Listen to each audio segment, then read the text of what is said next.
नमस्कार साथियों, मैं आपका दोस्त विभोर मोतला एक बार फिर से हाजिर हूँ आप सबके सामने करंट अफेयर की नई क्लास के साथ, जिसमें हम अगले आने वाले 1 घंटे में पढ़ेंगे करंट अफेयर के 10 सवाल जो आने वाली सभी प्रतियोगी परीक्षाओं में आपके लिए महत्वपूर्ण सिद्ध होंगे। तो चलिए दोस्तों, शुरू करते हैं आज की क्लास को हर रोज की तरह एक मोटिवेशन कोटेशन के साथ।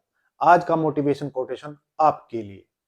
क्षमा सोबती उस भुजंग को जिसके पास गरल हो, उसका क्या यो दंतहीन विषहीन विनीत सरल हो। रामधारी सिंह दिनकर एक महान कवि थे, जिन्होंने इन 4 लाइनों में बताया कि कमजोर आदमी को तो क्षमा भी शोभा नहीं देती, क्षमा भी उसी को शोभा देती है जिसके पास ताकत हो।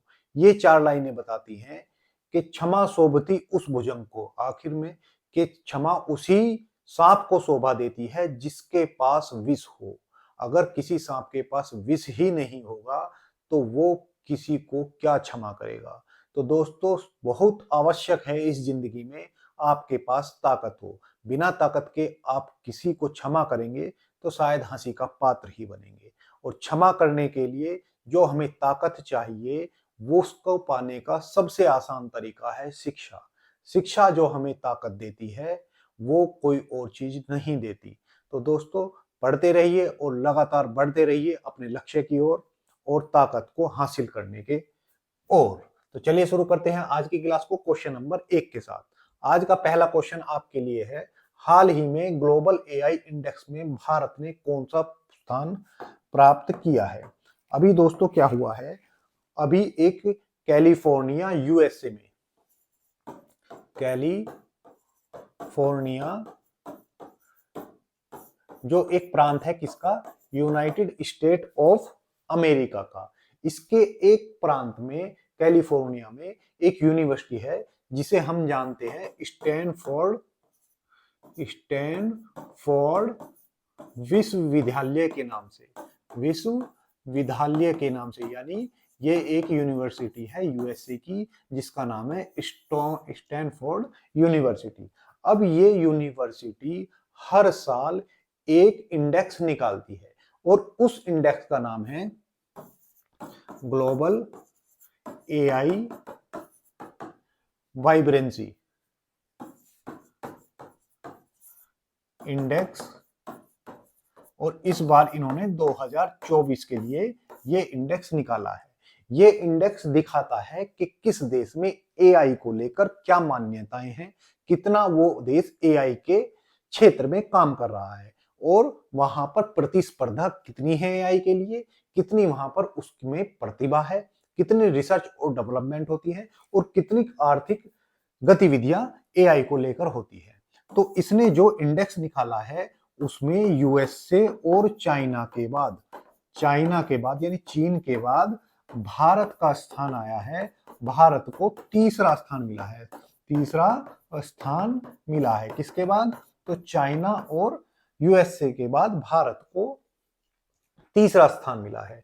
ठीक है, अब बात करें कि 2024 में तीसरा स्थान मिला है तो इसमें कौन सी बड़ी बात होगी।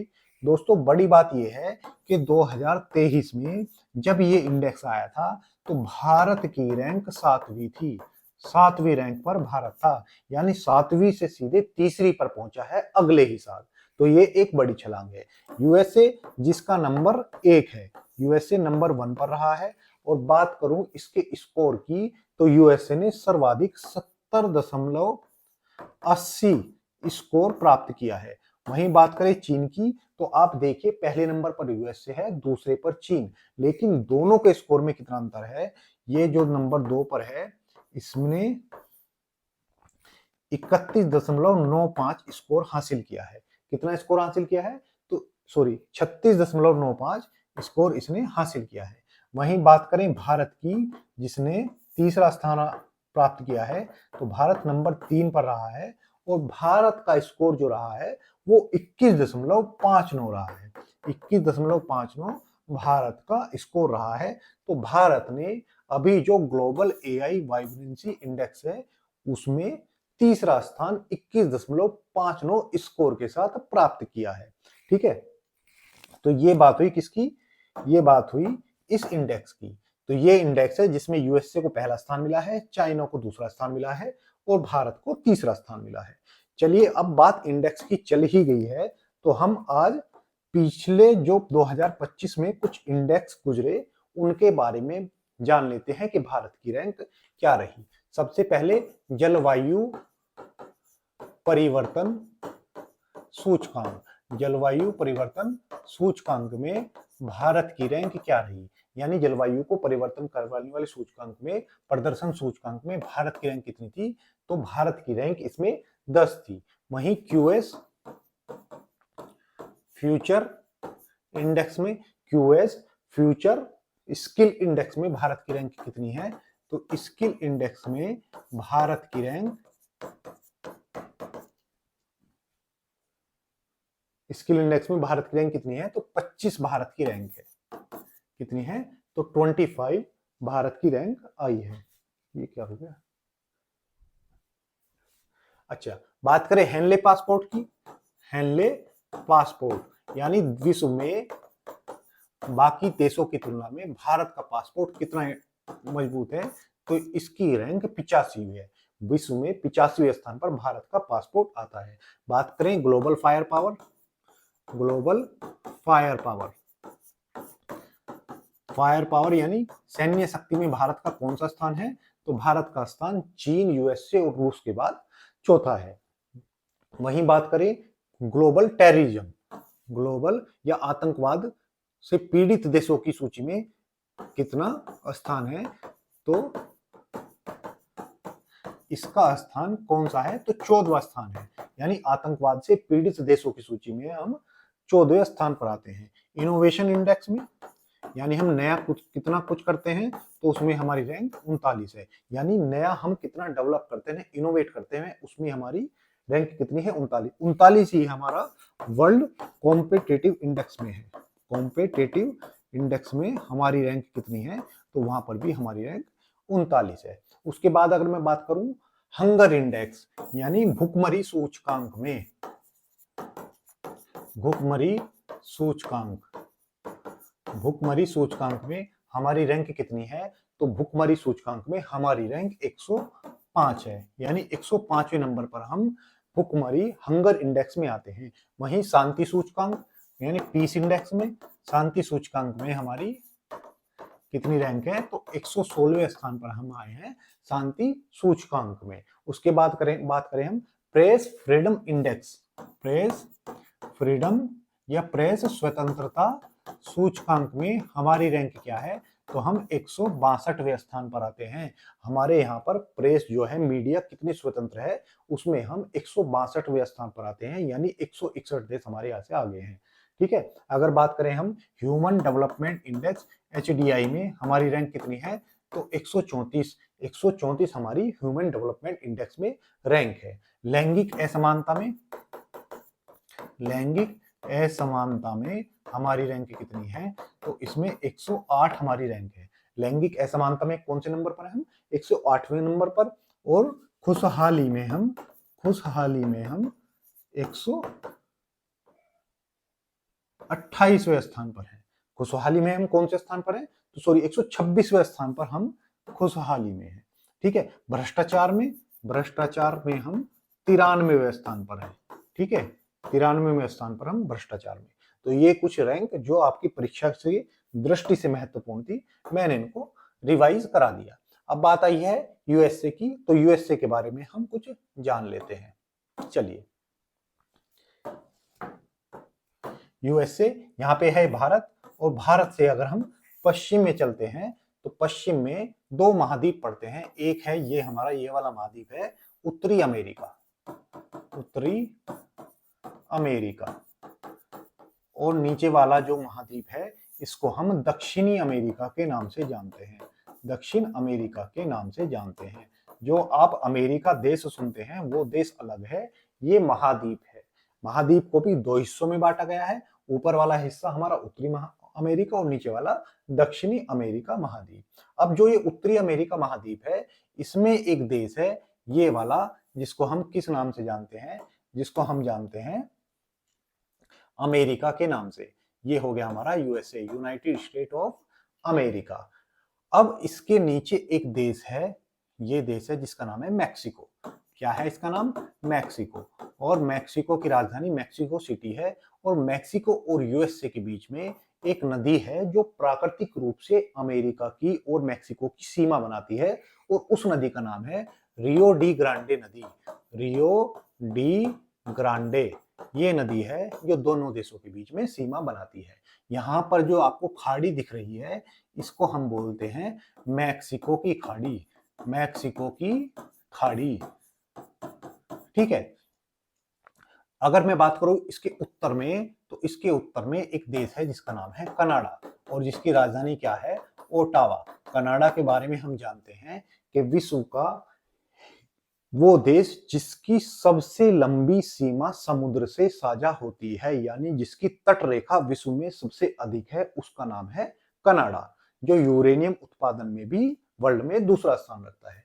अब यहाँ पर जो ये इसकी सीमा है यूएसए से मिलती है, ये एक अक्षांश से अलग होती है, और उसका नाम है 49 डिग्री उत्तरी अक्षांश। यहाँ से दोनों देशों के बीच में सीमा का निर्धारण किया जाता है।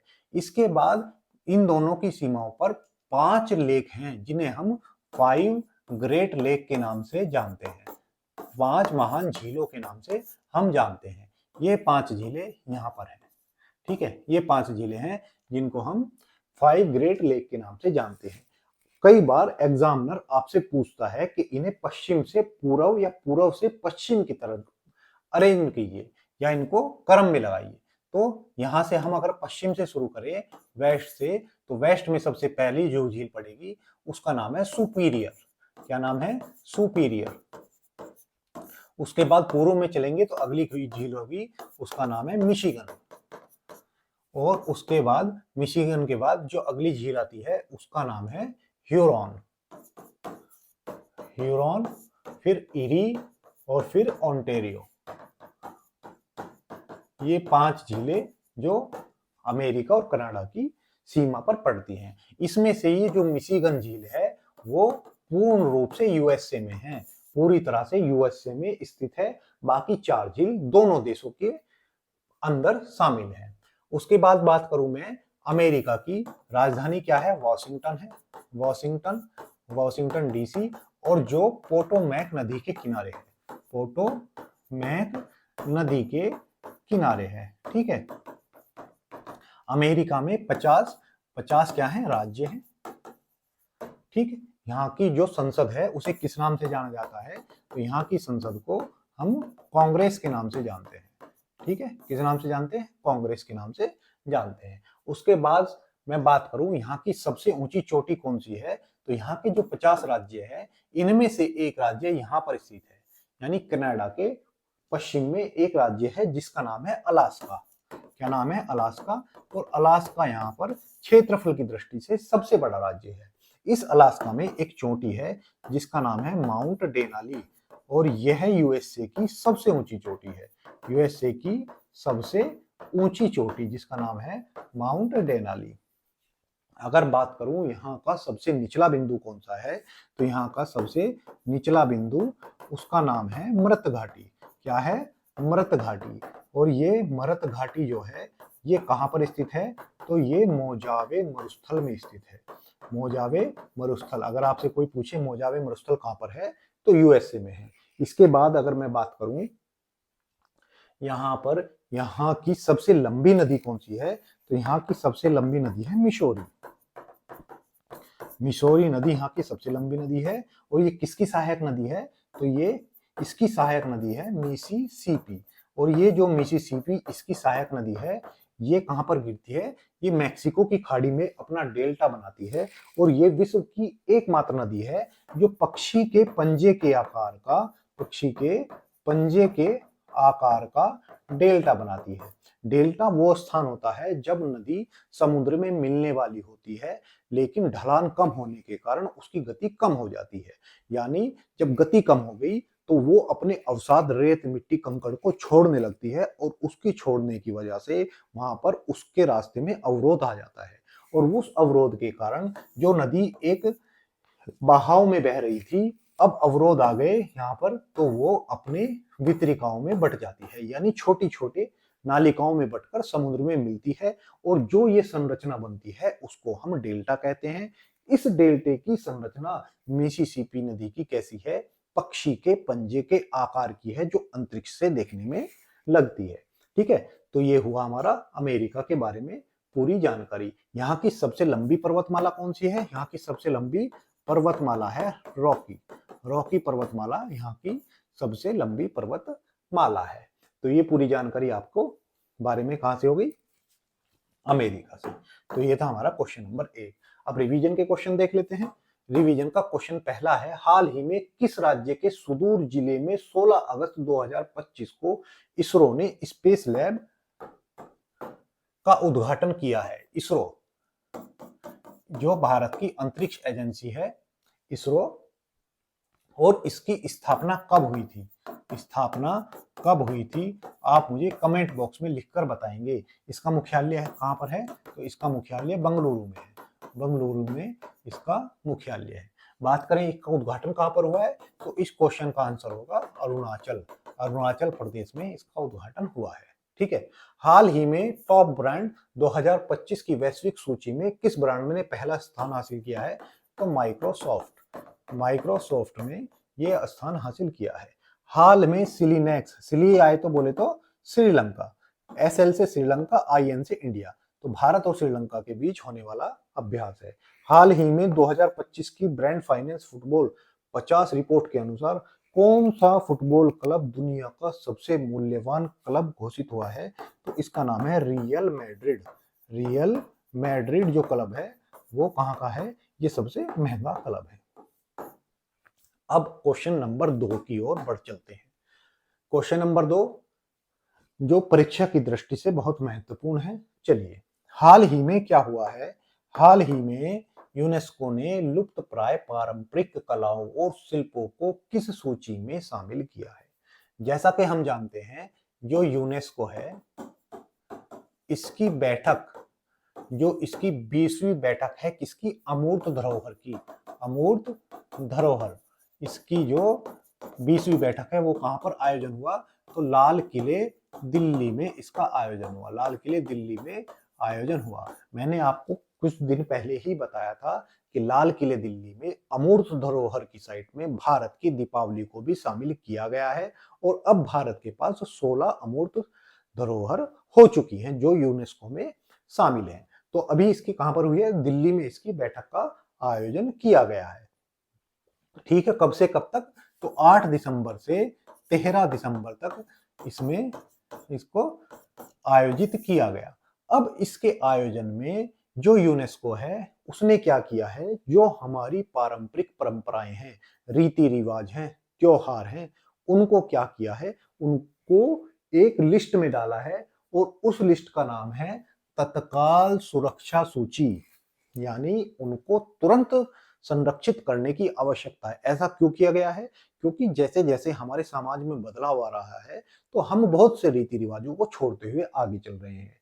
यानी आने वाली पीढ़ी को ये नहीं पता होगा कि हमारे जो पूर्वज थे वो किस त्योहार को कैसे मनाया करते थे। उनको संरक्षित करने के लिए यूनेस्को की एक पहल है कि इन सब परंपराओं को कहां पर डाला जाए? उनको डाला जाए तत्काल सुरक्षा की सूची में, जिससे आने वाली पीढ़ियों को हम बता सकें कि हमारे पूर्वज इस तरह से ये त्योहारों को मनाया करते थे। अब जैसे हड़प्पा संस्कृति है, अगर हम उस समय के त्योहारों को खोजें तो बड़ी मुश्किल हो जाएगी कैसे वो त्योहार मनाया करते थे। उससे बारे में उनके यहाँ के समाज की भी जानकारी मिलती है। तो इसको संरक्षित करने के लिए ये पहल शुरू की गई है। जैसे पहले गांवों में तीज का त्योहार तब मनाया जाता था तो हर गांव के हर पेड़ पर झूले टंगा हुआ करते थे, लेकिन वो प्रथा क्या है, अब धीरे धीरे समाप्ति की ओर है। ऐसी प्रथाओं को हमारी आने वाली पीढ़ियां भूल ना जाए, उसके लिए यूनेस्को का ये प्रयास है। ठीक है, तो किस किस सूची में डाला गया है? तो इस सूची में डाला गया है तत्काल सुरक्षा की। तत्काल सुरक्षा सूची में इसको डाला गया है। किसके द्वारा डाला गया है? तो यूनेस्को के द्वारा इसको डाला गया है। ठीक है, अब बात करते हैं यूनेस्को की। इंग्लिश में लिख लेते हैं क्योंकि इंग्लिश में लिखने से आपको इसकी फुल फॉर्म अच्छे से याद होगी। यूएन का मतलब हुआ यूनाइटेड नेशन। इसके लिए तो आपको कोई बताने की आवश्यकता ही नहीं है, ठीक है। ई का मतलब हुआ एजुकेशनल, एस का मतलब हुआ साइंटिफिक,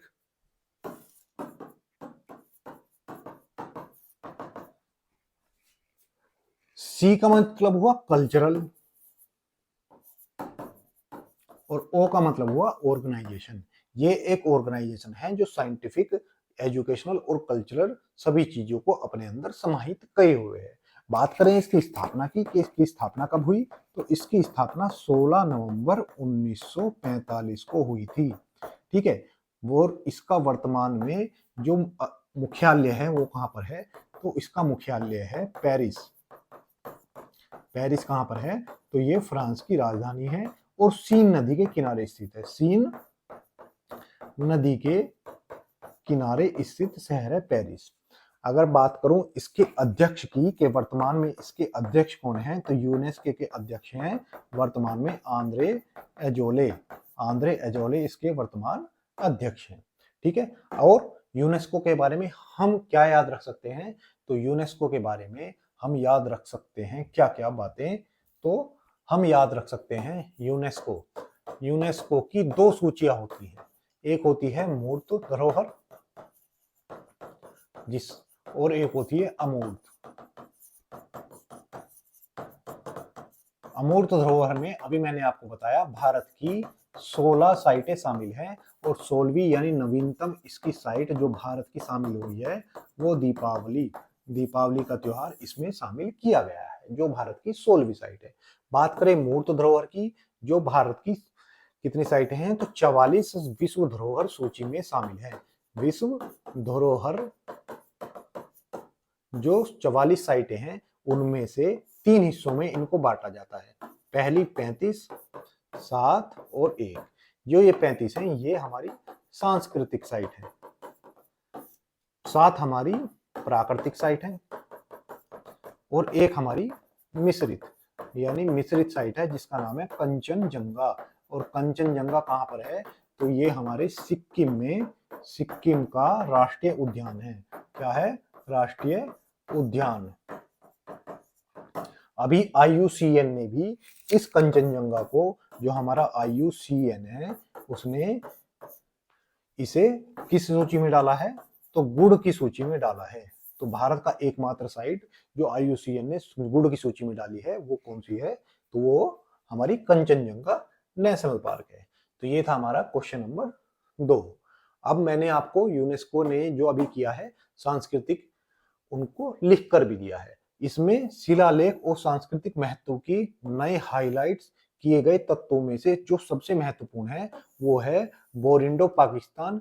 ये क्या है, ये प्राचीन पारंपरिक संगीत वाद्य यंत्र क्षेत्र से समृद्ध मौखिक और संगीत की विरासत है, उसका प्रतिनिधित्व करता है। वहीं ममाजिदी का नृत्य केनिया का भी शामिल किया गया है। वहीं डोंग हो लॉक वुड ब्लॉक प्रिंटिंग को वियतनाम की इसमें शामिल किया गया है। चलिए, हाल ही में भारत ने 2030 राष्ट्रमंडल खेलों की मेजबानी के लिए किस शहर को प्रस्तावित किया। अब प्रस्तावित नहीं किया है, अब तो क्या है, मेजबानी मिल चुकी है। और किसे मिल चुकी है, अहमदाबाद को 2030 में राष्ट्रीय मंडल यानी कॉमनवेल्थ गेम्स करने की मेजबानी मिल चुकी है। हाल ही में मिशन सुदर्शन चक्र को प्रधानमंत्री ने कब लॉन्च किया, तो सुदर्शन चक्र को कब लॉन्च किया था, तो ये 15 अगस्त 2025 को लॉन्च किया था। 2025 को लॉन्च किया था। हाल ही में भारत के डीप ओशन मिशन किस महासागर क्षेत्र में रिकॉर्ड इतने मीटर की मानव गोताखोरी करने में सफलता हासिल की, तो हमने नॉर्थ अटलांटिक में ये सफलता हासिल की। नॉर्थ अटलांटिक महासागर में ये सफलता हासिल की है। हाल ही में प्लूमेरिया गार्डन, बनियान ग्रोवर और बॉबलिंग ब्रुक किस स्थान पर बनाए गए हैं, तो ये राष्ट्रपति भवन में बनाए गए, राष्ट्रपति भवन में बनाए गए हैं। ठीक है, तो ये था हमारा क्वेश्चन नंबर 2। अब बढ़ते हैं क्वेश्चन नंबर 3 की ओर। और क्वेश्चन नंबर 3 है हमारा, विकसित भारत शिक्षा अधिष्ठान बिल 2025 का मुख्य उद्देश्य क्या है। हमारे जो शिक्षा मंत्री हैं केंद्रीय शिक्षा मंत्री। और इन शिक्षा मंत्री का नाम क्या है? उनका नाम है श्री धर्मेंद्र प्रधान। क्या है? धर्मेंद्र प्रधान जी। ठीक है, धर्मेंद्र प्रधान जी।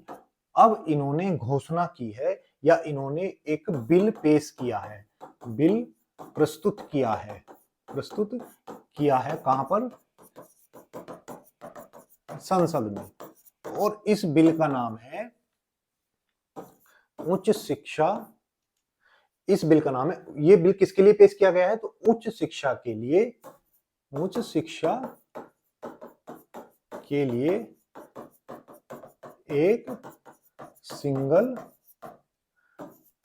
रेगुलेटर बनाना। ठीक है, ये इस उद्देश्य से पेश किया गया है। क्या है इसका उद्देश्य? है क्या? उच्च शिक्षा के लिए एक सिंगल रेगुलेटर बनाना। एक सिंगल रेगुलेटर बनाना उच्च शिक्षा के लिए, इसके लिए पेश किया गया है। अब ये जो बिल पेश किया गया है इसका नाम क्या है? तो बिल का नाम है, इस बिल का नाम है विकसित भारत शिक्षा, विकसित भारत शिक्षा अधिष्ठान बिल 2025। ठीक है, तो इसका ये नाम हुआ। और ये किस लिए बनाया गया है? कि जो हमारे यहाँ पर उच्च शिक्षा है, अभी क्या होता है, अभी हम हमारे यहाँ जो उच्च शिक्षा है उसके लिए अलग अलग क्या है आयोग है। जैसे एक आयोग है हमारे यूजीसी, यूनिवर्सिटी ग्रांट कमीशन, विश्वविद्यालय अनुदान आयोग, विश्वविद्यालय अनुदान आयोग है। ऐसे ही एक हमारी तकनीकी शिक्षा के लिए, तकनीकी शिक्षा के लिए कौन सा है? तो AICTC, AICTE। ये क्या है? हमारा तकनीकी शिक्षा के लिए है। ठीक है, जो इंजीनियरिंग बैकग्राउंड के छात्र होंगे वो समझते होंगे AICTE को। उसके साथ ही एक है NCTE, ये हमारे शिक्षकों के लिए है। ये हमारे शिक्षकों के लिए, ये तकनीकी कक्षाओं के लिए, ये हमारा शिक्षकों के लिए, और ये हमारा विश्वविद्यालयों के लिए। यानी हर क्षेत्र के लिए एक अलग से सर्वोच्च निकाय बनाई हुई है। अब इन सब को खत्म करके या इन सब के ऊपर एक क्या बनाना? सिंगल रेगुलेटरी, जो सबको नियंत्रित कर सके, ऐसा बनाने की एक प्रक्रिया है जिसको हम विकसित भारत शिक्षा अधिनियम बिल के नाम से जानते हैं। यानी इसके माध्यम से हम सबको नियंत्रित करने के लिए इनके ऊपर एक हेड संस्था बना देंगे जो इन सबका नियंत्रण करेगी। अब ये किसके लिए किया जा रहा है? तो हमारे यहाँ नई शिक्षा नीति लागू हुई थी, और वो नीति कब की है? 2020 की। उसके तहत ये सारे कार्य किए जा रहे हैं। और जो नई शिक्षा नीति 2020 थी, ये किस समिति की सिफारिश पर लागू हुई? तो इसके लिए जो सिफारिश की थी वो की थी हमारे, सिफारिश जो की थी, अभी स्लिप हो गया नाम, कस्तूरी रंगन समिति ने, कस्तूरी रंगन समिति की सिफारिश पर ये लागू हुई थी। तो ये उसी का हिस्सा है जो अभी उच्च शिक्षा में परिवर्तन होने जा रहा है। अब ये क्या है? विकसित भारत शिक्षा अधिष्ठान की संरचना कैसी होगी? तो इसकी संरचना ऐसी होगी कि विधेयक के केंद्र में विकसित चित्रा को 12 सदस्यीय शीर्ष छत्र आयोग के रूप में एक ऊपर संस्था बनाई जाएगी। यानी इनकी एक रेगुलेटरी संस्था होगी सबसे ऊपर, जिसमें 12 सदस्य होंगे और जो सबके शीर्ष पर बैठी होगी। इसमें क्या क्या आएंगे? इसमें प्रतिनिधि होगा शिक्षा मंत्रालय का, राज्य उच्च शिक्षा संस्थानों के सदस्य होंगे, प्रतिष्ठित शिक्षाविद और नीति विशेषज्ञ इसमें शामिल होंगे। तो यह संरचना केंद्र और राज्य समन्वय एकाडमिक विकास, मतलब दोनों केंद्र और राज्यों के बीच में समन्वय स्थापित हो, ऐसी इसकी संरचना होने वाली है। इसके बाद इसमें और क्या क्या होगा? तो विकसित भारत विनिमय परिषद इसमें बनेगी, विकसित भारत गुणवत्ता परिषद का निर्माण होगा, और विकसित भारत मानक परिषद के लिए भी इसमें कार्य किया जाएगा। ठीक है, तो ये हमारी नई शिक्षा नीति के तहत नया बिल पेश किया गया है संसद में, और अब इसे संसद में पेश करने के बाद जेपीसी को ट्रांसफर कर दिया गया है, यानी ज्वाइंट पार्लियामेंट्री कमेटी को इसको भेज दिया गया है। वो इस पे चर्चा करेगी और उसके बाद जो सुझाव होंगे वो सरकार को देगी। ज्वाइंट पार्लियामेंट्री कमेटी का मतलब होता है संयुक्त, एक समिति बन जाती है किसकी, संसद की। तो संसदीय संयुक्त समिति के पास इसको भेज दिया गया है, जिसमें पक्ष और विपक्ष दोनों का प्रतिनिधित्व होता है। अब ये इस पर चर्चा करेंगे, इसकी अच्छाइयों पर, इसकी कमियों पर। उसके बाद सरकार को ये कमेटी क्या करेगी, अपनी सिफारिश देगी। सरकार इन सिफारिशों को मान भी सकती है या नहीं भी मान सकती है, यानी ये बाध्यकारी सिफारिशें नहीं होंगी, और इसके बाद बिल को संसद में पास करने के लिए पेश किया जाएगा और वोटिंग उस पर होगी। चलिए, हाल ही में तीसरा भारत और सिंगापुर मंत्री स्तरीय गोलमेज सम्मेलन का आयोजन कहाँ आयोजित किया गया है, तो ये नई दिल्ली में। कहां पर, नई दिल्ली में इसका आयोजन किया गया है। हाल ही में रोबोटों के ओलंपिक कहां पर कराया है, तो ये चीन में कराया गया है। हाल ही में एसबीआई ने किस वर्ग के लिए बिना गारंटी 4 लाख रुपए का लोन दिया है, तो जो हमारे अग्निवीर हैं उनके लिए दिया गया है। हाल ही में मिस यूनिवर्स इंडिया 2025 का खिताब किसने जीता है, तो ये जीता है मनिका विश्वकर्मा ने।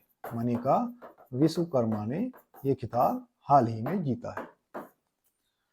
चलिए, क्वेश्चन नंबर 4, हाल ही में भारत और किस देश ने स्कॉर्पियन श्रेणी की पनडुब्बी के रखरखाव और त्रिपक्षीय एमओयू पर हस्ताक्षर किए हैं। अभी क्या हुआ है, हमारे जो नौसेना है, नौसेना दिवस हम अभी हाल में मनाया, और नौसेना के जो हमारे अध्यक्ष हैं उनका नाम है दिनेश त्रिपाठी। दिनेश त्रिपाठी जी अभी कहां पर थे, तो ये पहुंचे ब्राजील की यात्रा पर। ब्राजील की यात्रा पर पहुंचे, और यात्रा पर पहुंचने के बाद यहां पर इन्होंने एक त्रिपक्षीय समझौते पर हस्ताक्षर किए। समझौते पर हस्ताक्षर किए, और ये समझौता किस किस के बीच हुआ, तो ये Bharat plus Brazil plus Bharat का मझगांव डॉक शिपयार्ड, इन तीनों के बीच में ये समझौता हुआ है। और ये समझौता किसके लिए हुआ है, तो जो हमारी स्कॉर्पियन क्लास की जो हमारी सबमरीन है, सबमरीन, इनकी जो सूचना है उसके आदान प्रदान को लेकर ये हुआ है कि सूचना और बेहतर समन्वय के लिए ये समझौते पर हस्ताक्षर किए हैं। तो भारत की ओर से कौन गया, तो हमारे दिनेश त्रिपाठी जी वहां पर पहुंचे हैं। अब बात समझ में आता है, भारत भी यहाँ पर था, ब्राजील भी था, लेकिन ये मझगांव डॉकयार्ड क्यों यहाँ पर शामिल हुआ है, तो इसको हम जान लेते हैं। दोस्तों, जैसे कि हम जानते हैं ये स्कॉर्पियन क्लास की सबमरीन होती क्या है, पहले आप ये जानिए। देखो दोस्तों, ये है हमारा समुद्र में ही है ये पानी। तो एक तो होता है लड़ाकू जहाज जो पानी के ऊपर चलता है ना, तो उसको हम लड़ाकू जहाज बोलते हैं। एक लड़ाकू जहाज जो पानी के अंदर तैरता है चुप चुप नीचे नीचे, उसको बोलते हैं हम सबमरीन। यानी पानी का ऐसा जहाज जो पानी के ऊपर ना चलकर पानी के अंदर चलता है, उसको हम सबमरीन के नाम से जानते हैं। अब ये जो स्कॉर्पियन क्लास की सबमरीन है, ये भारत ने एक प्रोजेक्ट चलाया था जिसका नाम था प्रोजेक्ट 75 के तहत फ्रांस के साथ मिलकर हमने 6 पनडुब्बी बनाई थी। और ये पनडुब्बी कैसी हैं, ये डीजल इलेक्ट्रिक पनडुब्बी है, डीजल प्लस इलेक्ट्रिक पनडुब्बी है। देखो दोस्तों, आजकल जो सबसे खतरनाक पनडुब्बी होती है उसका नाम है परमाणु पनडुब्बी। क्योंकि परमाणु में जो ऊर्जा का उत्पादन होता है उसका पता लगाना बहुत मुश्किल है। अगर हम डीजल से ऊर्जा का उत्पादन करते हैं या बिजली बनाते हैं तो डीजल के जलने पर जो कार्बन डाइऑक्साइड निकलती है, अगर उसको हम समुद्र में छोड़ते हैं तो बुलबुला बनकर ऊपर आती है और ये आवाज भी ज्यादा करती है। और इसे ऑक्सीजन लेने के लिए, क्योंकि डीजल को जलाने के लिए ऑक्सीजन की आवश्यकता होती है, तो इसे सतह पर बार बार जल्दी जल्दी आना पड़ता है। तो ये क्या है कि दुश्मन को पता चल जाता है कि यहाँ पर पनडुब्बी घूम रही है। अगर मैं बात करूं परमाणु पनडुब्बी की, तो परमाणु पनडुब्बी में कोई प्रदूषण नहीं होता, क्योंकि यूरेनियम कोई प्रदूषण नहीं करता और वो लंबे समय तक पानी के अंदर रह सकती है और उसमें आवाज भी कम ही होती है। इसलिए परमाणु पनडुब्बी सबसे खतरनाक मानी जाती है। आईएनएस अरिहंत, अरिघात और अरिदमन, हमारे पास 3 परमाणु पनडुब्बियां हैं। अब ये जो 6 परमाणु पनडुब्बी जो डीजल और इलेक्ट्रिक थी, ये प्रोजेक्ट 75 के तहत हमने फ्रांस के साथ मिलकर बनाई थी। और इनका निर्माण कहां पर हुआ था? इनका निर्माण मझगांव डॉक यार्ड में हुआ था। डॉक यार्ड में इनका निर्माण हुआ था। और इनके नाम क्या है? तो इनका नाम है, इन 6 पनडुब्बियों के नाम कोई भी एग्जामिनर आपसे पूछ सकता है। तो है कलवरी, खांडेरी, करंज, चौथी वेला, पांचवी वागीर और छठी है वागसीर। तो ये 6 पनडुब्बियां जो भारत और फ्रांस ने मिलकर बनाई थी, उनका निर्माण कहां पर हुआ था? तो मझगांव डॉक यार्ड में हुआ था। तो इसलिए मैंने बताया कि तीसरी पार्टी कौन थी? मझगांव डॉक यार्ड थी, जो मुंबई में स्थित है, वहां पर इनका निर्माण हुआ था। अगर मैं बात करूं परमाणु पनडुब्बियों की, तो हमारे पास 3 परमाणु पनडुब्बी हैं। भारत की परमाणु पनडुब्बी कौन कौन सी है? तो 3 है। INS Indian naval ship Arihant, INS Aridaman और आईएनएस अरिघात। ये भारत के पास 3 परमाणु पनडुब्बियां भी है। तो ये पूरा क्वेश्चन आशा करते हैं आपको समझ आ गया होगा। तो अभी भारत और ब्राजील के बीच में ये समझौता हुआ है। ये हमारे आईएनएस त्रिपाठी जी हैं, ये ब्राजील के हैं और वो मझगांव डॉक यार्ड के अधिकारी हैं। बात करें ब्राजील की, तो ब्राजील कहां पर स्थित है? तो मैंने अभी आपको क्या बताया?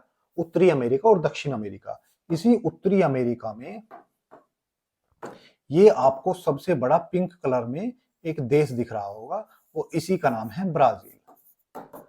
ब्राजील इसका नाम है और इसकी राजधानी क्या है? ब्राजीलिया इसकी राजधानी है। बात करें यहाँ की, तो ये कहां पर? दक्षिणी महाद्वीप में स्थित है। दक्षिणी अमेरिकी महाद्वीप में स्थित है और दक्षिणी अमेरिकी महाद्वीप की सबसे जो बड़ी नदी है उसका नाम है अमेजन नदी। अमेजन नदी। और ये पानी के आयतन के आधार पर विश्व की सबसे बड़ी नदी है। ठीक है। इसी के चारों तरफ अमेजन वन भी पाए जाते हैं। वहीं दक्षिण अमेरिका से एक रेखा निकलती है जिसे हम 23.5 डिग्री साउथ के नाम से जानते हैं, यानी जिसे हम मकर रेखा के नाम से जानते हैं। और वो कितने देशों से होकर गुजरती है? सॉरी, ये है इक्वेटर। ये है इक्वेटर यानी भूमध्य रेखा। भूमध्य रेखा। और ये कितने देशों से होकर गुजरती है? तो ये इक्वाडोर, इक्वाडोर और उसके बाद कोलंबिया और उसके बाद ब्राजील। तो 3 देशों से होकर ये रेखा गुजरती है। अगर मैं बात करूं मकर रेखा की, तो मकर रेखा चिली, पराग्वे, अर्जेंटीना और ब्राजील, इन 3 देशों से होकर, 4 देशों से होकर मकर रेखा गुजरती है। तो ये पूरी जानकारी आपकी किसके बारे में? दक्षिणी अमेरिका महाद्वीप के बारे में। अगर और दक्षिण अमेरिका की बात करूं, तो यहाँ पर 3 घास के मैदान पाए जाते हैं, अर्जेंटीना, ब्राजील और वेनेजुएला। तो यहाँ पर P for pampas, C for compass और L फॉर लानोस। ये 3 तरह की घास कहां पर पाई जाती हैं? तो ये 3 तरह की घास दक्षिणी अमेरिकी महाद्वीप में पाई जाती हैं। चलिए, विश्व फोटोग्राफी दिवस किस साल के किस दिन मनाया जाता है? तो ये दिवस मनाया जाता है 19 अगस्त को। हाल ही में दुबई अंतर्राष्ट्रीय हवाई अड्डे पर इमिग्रेशन काउंटर की जगह किस तकनीक आधारित गलियारे की शुरुआत की गई है? तो आर्टिफिशियल इंटेलिजेंस गलियारे की शुरुआत की गई है। हाल ही में डॉक्टर जितेंद्र सिंह के अनुसार भारत किस वर्ष तक स्वदेशी अंतरिक्ष स्टेशन स्थापित कर लेगा? तो 2035 तक हम अंतरिक्ष में 4 BHK 4 BHK एक अपार्टमेंट बना देंगे जो हवा में तैरता हुआ होगा और यहाँ से जाने वाले अंतरिक्ष यात्री वहां पर रुककर अपना शोध कर सकेंगे। ऐसा अंतरिक्ष स्टेशन हम बनाने वाले हैं 2035 तक, जो हमारे पृथ्वी विज्ञान मंत्री जितेंद्र सिंह द्वारा इसकी घोषणा की गई है। जितेंद्र सिंह हमारे कौन से हैं? तो पृथ्वी विज्ञान मंत्रालय इनके पास है। हाल ही में असम राइफल ने किस संस्थान के साथ मिलकर ड्रोन प्रशिक्षण के लिए MOU साइन किया है? तो ये साइन किया गया है IIT मणिपुर के द्वारा। ठीक है, IIT मणिपुर के साथ इन्होंने ये समझौता किया है। विजय दिवस हर वर्ष कब मनाया जाता है? क्वेश्चन नंबर 5 है।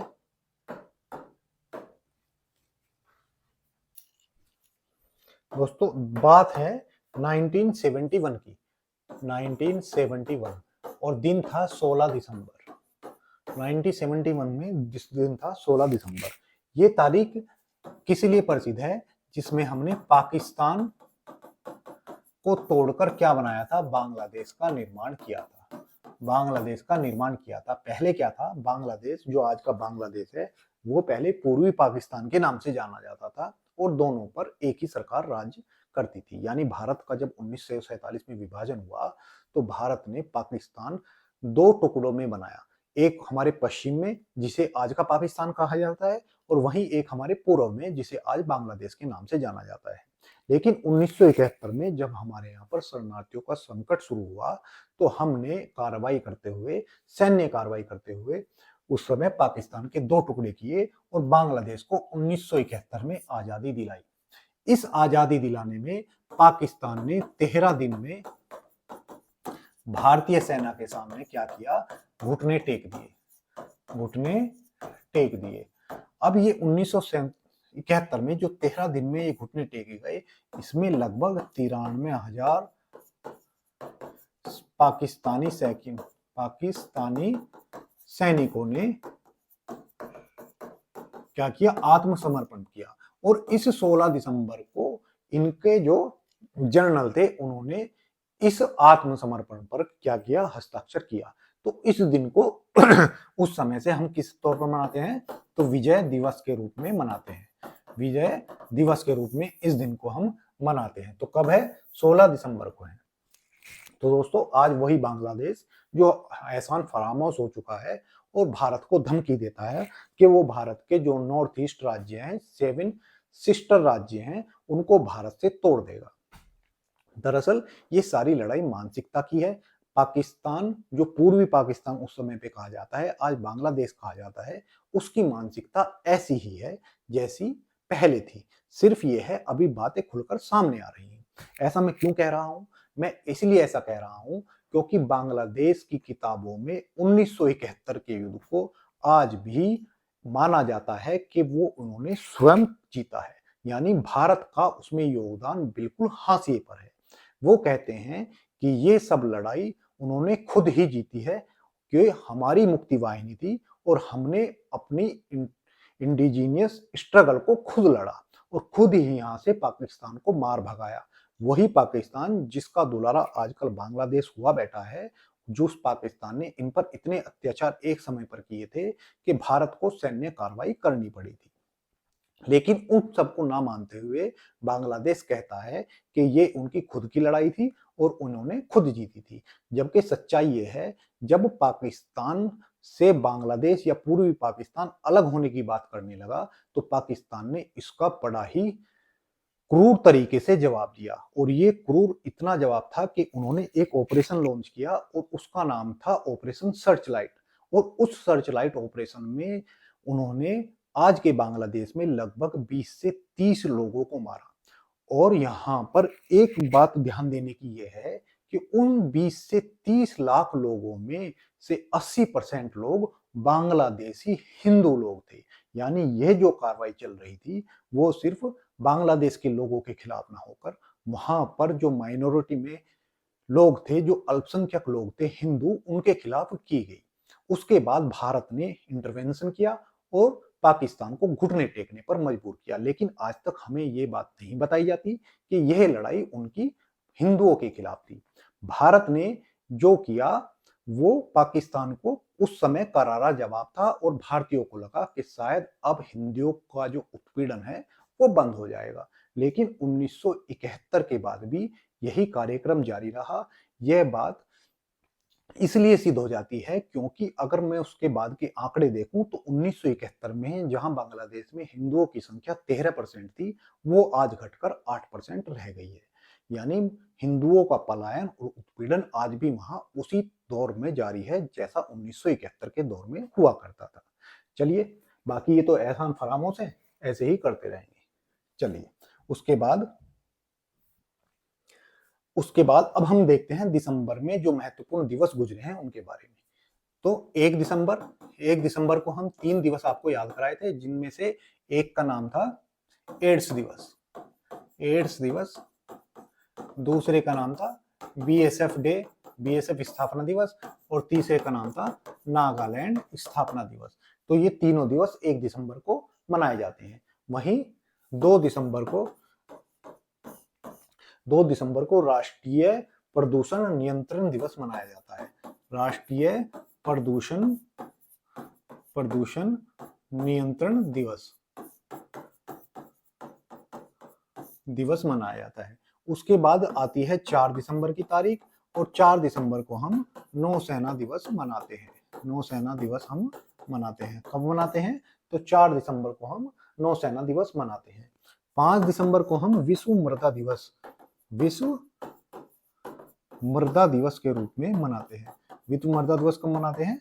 तो 5 दिसंबर को हम विश्व मृदा दिवस के तौर पर मनाते हैं। उसके बाद 9 दिसंबर को हम भ्रष्टाचार निषेध दिवस मनाते हैं। ठीक है, भ्रष्टाचार निषेध दिवस मनाते हैं। वहीं 10 दिसंबर को हम अंतरराष्ट्रीय मानवाधिकार दिवस के तौर पर मनाते हैं। तो 10 दिसंबर को हम मानवाधिकार दिवस के तौर पर मनाते हैं। वहीं 15 दिसंबर को हम अंतरराष्ट्रीय चाय दिवस, सर्दी का टाइम है तो चाय वाला दिवस याद रखिए। 15 दिसंबर को क्या है? अंतरराष्ट्रीय चाय दिवस। 100 बीमारी की भारत में एक दवा चाय। तो चाय का दिवस आपको याद रखना हो। किसी को सर दर्द हुआ, शरीर दुख रहा हो, कमजोरी महसूस हो रही हो तो चाय पिला दो। बाकी घर की औरतें तो भाग के काम करने लगती हैं।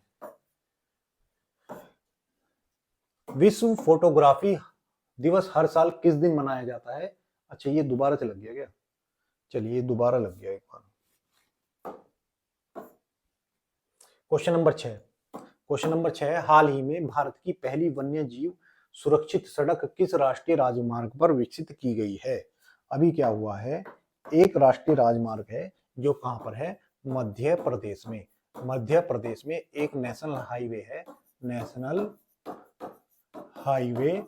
और हाईवे का नाम है 45। इस पर क्या हुआ है, एक सड़क का निर्माण किया गया है। और वो सड़क कितनी लंबी होगी? तो इस हाईवे पर एक सड़क होगी जो 11.916 किलोमीटर लंबी सड़क होगी। अब इस सड़क की खासियत क्या है? सड़क तो डेली बनती है, लेकिन इस सड़क की खासियत क्या है कि ये भारत की पहली वन्य जीव सुरक्षित सड़क होगी। तो ये क्या है? भारत की पहली वन्य जीव सुरक्षित सड़क। अब आप बोलोगे इसमें ऐसी क्या खास बात है कि ये वन्य जीव सुरक्षित सड़क होगी? क्योंकि दोस्तों, ये जो सड़क है ये भोपाल से जोड़ती है। किससे? भोपाल को किससे जोड़ेगी? तो ये भोपाल को जबलपुर से जोड़ेगी। अब भोपाल से जबलपुर के बीच में यहाँ पर एक वन्य जीव अभ्यारण्य पड़ता है और उसका नाम है मनोरादाही वन्य जीव अभ्यारण्य, वन्य जीव अभ्यारण्य। ठीक है, अभ्यारण्य। एक तो यहाँ पर ये पड़ता है, दूसरा यहाँ पर वीरांगना दुर्गावती टाइगर रिजर्व है। क्या है? वीरांगना Durgavati tiger reserve, tiger reserve है। अब इन दोनों रिजर्व में क्या होंगे? यहाँ पर जानवर पाए जाते होंगे।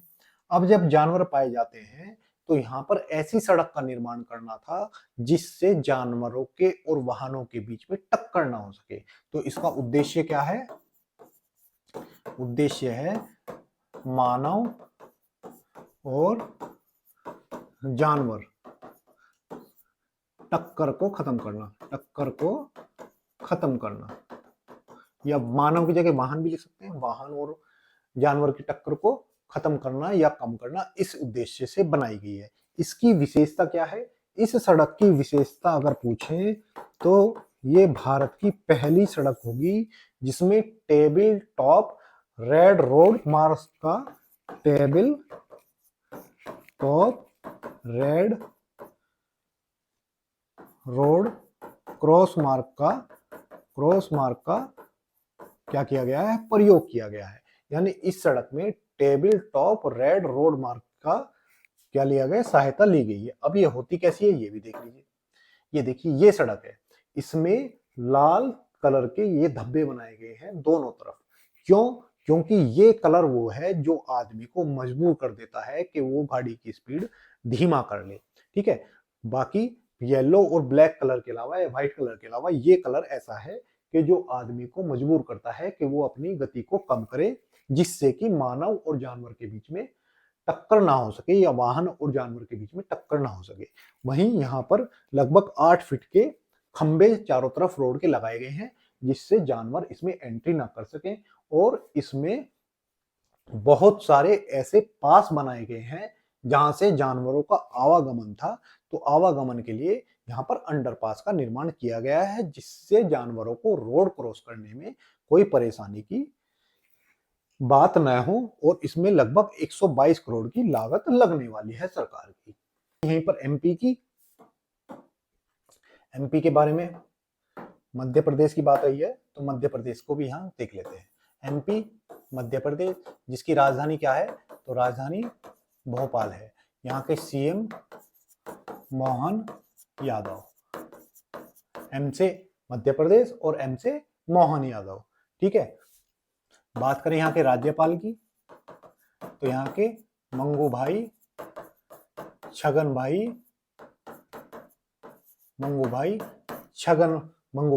भाई पटेल यहाँ के क्या है? तो यहाँ के राज्यपाल हैं। ठीक है, मंगूभाई छगन भाई पटेल यहाँ के राज्यपाल हैं। बात करें यहाँ के नेशनल पार्क की तो कूनो, पन्ना, सतपुड़ा, संजय गांधी, बांधवगढ़, कून्हो, पन्ना, सतपुड़ा, संजय गांधी, बांधवगढ़ और कान्हा पेंच, ये यहाँ के नेशनल पार्क हुए। बात करें यहाँ की सीटों की तो यहाँ पर लोकसभा की 29 सीटें हैं, लोकसभा की 29 सीटें हैं, वहीं राज्यसभा की 11 सीटें हैं, वहीं विधानसभा की 294 सीटें हैं, यानी विधानसभा की 230 सीटें हैं, 230 सीटें हैं। वर्ल्ड मॉस्किटो डे यानी विश्व मच्छर दिवस कब मनाया जाता है? तो ये विश्व मच्छर दिवस मनाया जाता है 20 अगस्त को। 20 अगस्त को विश्व मच्छर दिवस मनाया जाता है। हाल ही में अणुचक्र उपकरण में कितने राज्य और केंद्र शासित प्रदेश शामिल हुए हैं? 30। सद्भावना दिवस राजीव गांधी जी की जयंती पर मनाया जाता है। हाल ही में भारतीय रेलवे ने किस स्थान पर पहली बार पटरियों के बीच रिमूवेबल सोलर पैनल सिस्टम स्थापित किया है? तो ये किया है हमारे यहाँ पर वाराणसी में। ठीक है, अब आप मुझे बताएंगे ये जो मैंने लगाया है चंद्रबिंदु, ये संस्कृत का शब्द है या हिंदी का शब्द है? हमारी जो हिंदी की क्लासें चल रही हैं मैंने उसमें आपको ये सब पढ़ाया हुआ है। हाल ही में FIA यूरोपियन रैली चैंपियनशिप 2025 में टीम टाइटल किसने जीता है? तो ये टीम टाइटल जीता है हमारे टीम MRF ने। किसने जीता है? तो टीम MRF ने ये टाइटल जीता है। तो MRF के जो भारत की चेन्नई की कंपनी है MRF, उसने ये टाइटल जीता है और यूरोपियन रैली चैंपियनशिप फिक्स खिताब अपने नाम किया है MRF ने। हाल ही में अच्युत पोतदार का निधन हो गया। और 3 इडियट में क्या कहते थे? तो 3 इडियट में ये कहते थे, कहना क्या चाहते हो। हाल ही में ऑनलाइन गेमिंग विधेयक 2025 के तहत भारत में किस प्रकार के गेम्स को प्रतिबंधित किया है? रियल मनी गेम्स जो हैं उनको प्रतिबंधित किया है। हाल ही में वन फ्री जोन पासपोर्ट योजना किस देश शहर में शुरू की गई है? तो ऐसा करने वाला कौन है? दुबई है। दुबई ने ये शुरू किया है। हाल ही में शुरू हुआ आदि कर्मयोगी अभियान के तहत कितने जनजातीय गांव को शामिल करने का लक्ष्य है? तो लगभग 1 लाख जनजातीय गांव को इसमें शामिल करने का लक्ष्य रखा गया है। हाल ही में स्मार्ट पेरुमुतुग मथुरैयार के सम्मान में स्मारक डाक टिकट किसने जारी किया है? तो अभी जो हमारे उपराष्ट्रपति जी हैं और जिनका नाम है उपराष्ट्रपति, जिनका नाम है CP राधा कृष्णन, और इनका क्रम क्या है ये आप मुझे कमेंट बॉक्स में लिखकर बताएंगे। और मैं आपको बता दूं, CP राधाकृष्ण दूसरे उपराष्ट्रपति हैं, वाइस प्रेसिडेंट हैं जो तमिलनाडु से हैं। पहले कौन थे? पहले वाइस प्रेसिडेंट राधा कृष्णन जी थे। जो हमारे राधा कृष्णन जी थे वो भी तमिलनाडु से थे। यानी तमिलनाडु में राधा कृष्णन जी के बाद CP राधाकृष्णन दूसरे ऐसे उपराष्ट्रपति हैं जो हमारे दक्षिण भारत के तमिलनाडु राज्य से हैं। अब बात करूं इस सिक्के की, तो 14 दिसंबर को ये सिक्का जारी किया गया। ठीक है, और ये सिक्का क्यों जारी किया गया? क्योंकि यहाँ पर जो सम्राट पेरू में भी दुगु मुथारैयार, ये जो शासक हुए हैं ये तमिलनाडु के शासक थे और लगभग इन्होंने 2 शताब्दी शासन किया। यानी इनका शासन जो रहा वो 7वीं से 9वीं शताब्दी के बीच रहा। इस मथुयार जो वंश था, इस वंश का शासन कब तक रहा? तो 7वीं से 9वीं शताब्दी के बीच रहा। कहां पर? तमिलनाडु में रहा। अब इनके सम्मान में ही ये सिक्का जारी किया है, या ये डाक टिकट जारी किया है। किसने? हमारे उपराष्ट्रपति ने। ये डाक टिकट है जो इनके सम्मान में जारी किया गया है। हाल ही में श्रमश्री योजना किस राज्य सरकार द्वारा शुरू की गई? तो ये पश्चिमी बंगाल द्वारा शुरू की गई है। किसके द्वारा?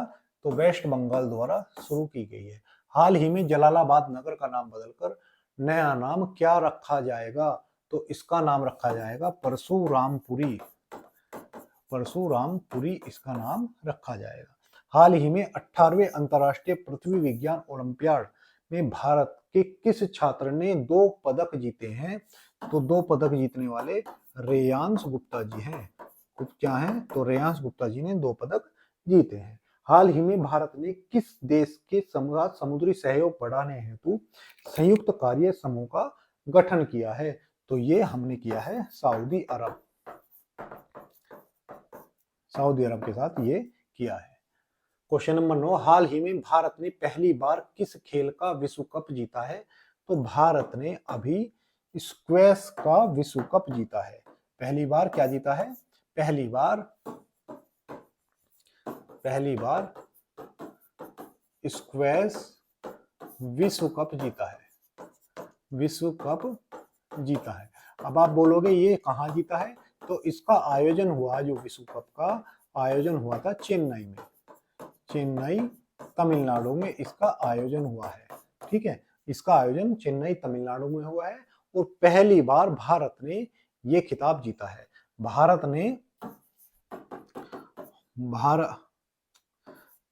ने ये खिताब हांगकांग को हराकर जीता, हांगकांग को 3-0 से हराकर जीता है, जिसमें हमारे 3 खिलाड़ी हैं जिनका नाम है जेसन अनाहत सिंह, जेशन हुआ, अनाहत सिंह हुए और अभय सिंह। इन तीनों खिलाड़ियों ने अपने अपने गेम जीते और ये खिताब जीता। तो कई बार एग्जामिनर पूछ लेता है कि अनाहत सिंह का संबंध किस खेल से है, तो उनका संबंध किससे है, तो स्क्वैश से है। जैसे ही जेशान चिनप्पा, तो जेशान चिनप्पा, अनाहत सिंह और अभय सिंह ने स्क्वैश वर्ल्ड कप जीता है और ये भारत का दूसरा पदक है स्क्वैश वर्ल्ड कप में। स्क्वैश वर्ल्ड कप में भारत का दूसरा पदक है, यानी भारत ने इस बार स्वर्ण पदक हासिल किया है। तो 2023 में भारत यहीं से क्या जीत चुका था, ब्रॉन्ज मेडल जीत चुका था, ब्रॉन्ज मेडल जीत चुका था। ठीक है, तो इस बार भारत ने अपने टैली को और ऊपर किया और इन्होंने गोल्ड मेडल जीता है। भारत के बॉक्सिंग फेडरेशन ऑफ इंडिया के अध्यक्ष हाल ही में कौन नियुक्त किए गए हैं, तो उनका नाम है अजय सिंह। अजय सिंह को नियुक्त किया गया है।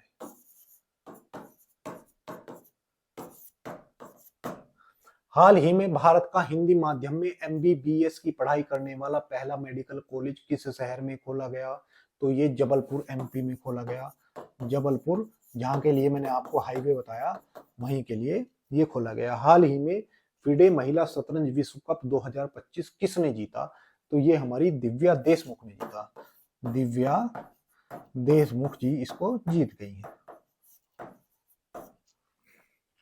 हाल ही में फिडे, अच्छा ये दोबारा से हो गया, तो ये दिव्या देशमुख ने ही जीता है। अब देखते हैं क्वेश्चन नंबर 10। क्वेश्चन नंबर 10 है हमारा, हाल ही में दिसंबर 2025 में स्टेट बैंक ऑफ इंडिया के नए मैनेजिंग डायरेक्टर के रूप में किसे नियुक्त किया गया है, तो यहाँ पर जो नियुक्त हुए हैं उनका नाम है रवि रंजन।